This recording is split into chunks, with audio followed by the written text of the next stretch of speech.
नमस्कार मंडळी, स्वागत आहे तुमचं आमच्या चॅनलमध्ये। आवाज महामुंबईचा, शोध बातमीचा, कौल मनाचा। चला तर मग आमचे चॅनल लाईक करा, शेअर करा आणि सबस्क्राइब करा। धन्यवाद। निसर्गाच्या सानिध्यात इको फ्रेंडली ट्रेकचा जल्लोष। धोदानी ते माथेरान ट्रेकमध्ये आमदार प्रशांत ठाकूर यांच्यासह नागरिकांचा उत्स्फूर्त सहभाग। आयोजनाबद्दल सहभागींकडून आभार। निसर्गरम्य डोंगररांगा, हिरवाईने नटलेला परिसर, आल्हाददायक वातावरण आणि उत्साहाने भरलेले ट्रेकर्स अशा आनंददायी वातावरणात धोदानी ते माथेरान इको फ्रेंडली ट्रेक मोठ्या जल्लोषात आणि उत्साहात पार पडला।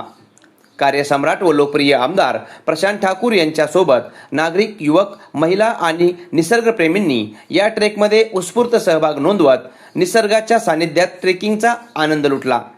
धोदानी बस स्टॉप येथील श्रीराम मंदिरापासून सकाळी ट्रेकला सुरुवात झाली। पहाटेच्या प्रसन्न वातावरणात सहभागी ट्रेकर्सनी उत्साहाने मार्गक्रमण करत धोदानी ते माथेरानचा निसर्गरम्य डोंगराळ मार्ग सर केला। वाटेत दिसणाऱ्या हिरव्यागार डोंगररांगा, वनराई, घाटवाटा आणि मनमोहक निसर्ग दृश्यांनी ट्रेकर्सचा उत्साह अधिकच वाढवला। ट्रेक दरम्यान फिटनेस, आरोग्यदायी जीवनशैली आणि पर्यावरण संवर्धनाचा संदेश देण्यात आला।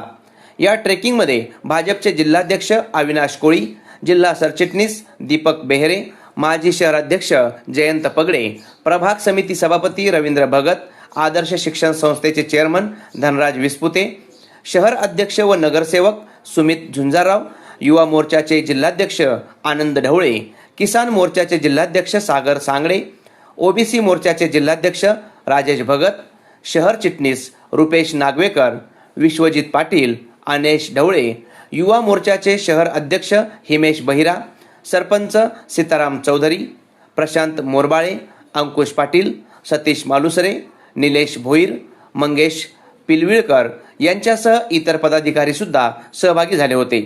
आवाज महामुंबईचा चॅनलसाठी मिलिंद खार पाटील, पनवेल।